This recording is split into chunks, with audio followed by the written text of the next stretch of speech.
I mean, I was raised in Christian tradition, and a lot of things are heaven, like in the air. But I love the idea that so much is arising from the ocean, right? That the life is coming from the ocean, the nourishment is coming from the ocean, listening is coming from the ocean.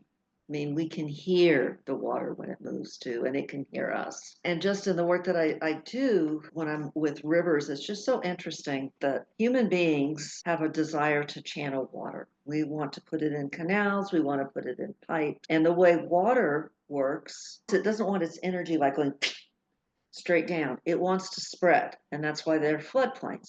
So water comes down, like from a mountain, and then it enters a valley and it spreads. It spreads out, and it's nourishing plants and it's nourishing animals and bugs and everything. But we as humans are so concerned with point A to point B. And I think that that's something that we do in our lives, right? We're moving from A to B, and we don't always let that expansion happen. When water is able to expand like that, it's more nourishing, it's healthier, it doesn't get stagnant, it's able to be part of the landscape in a way it's not. And I think that in our lives, that's the same thing.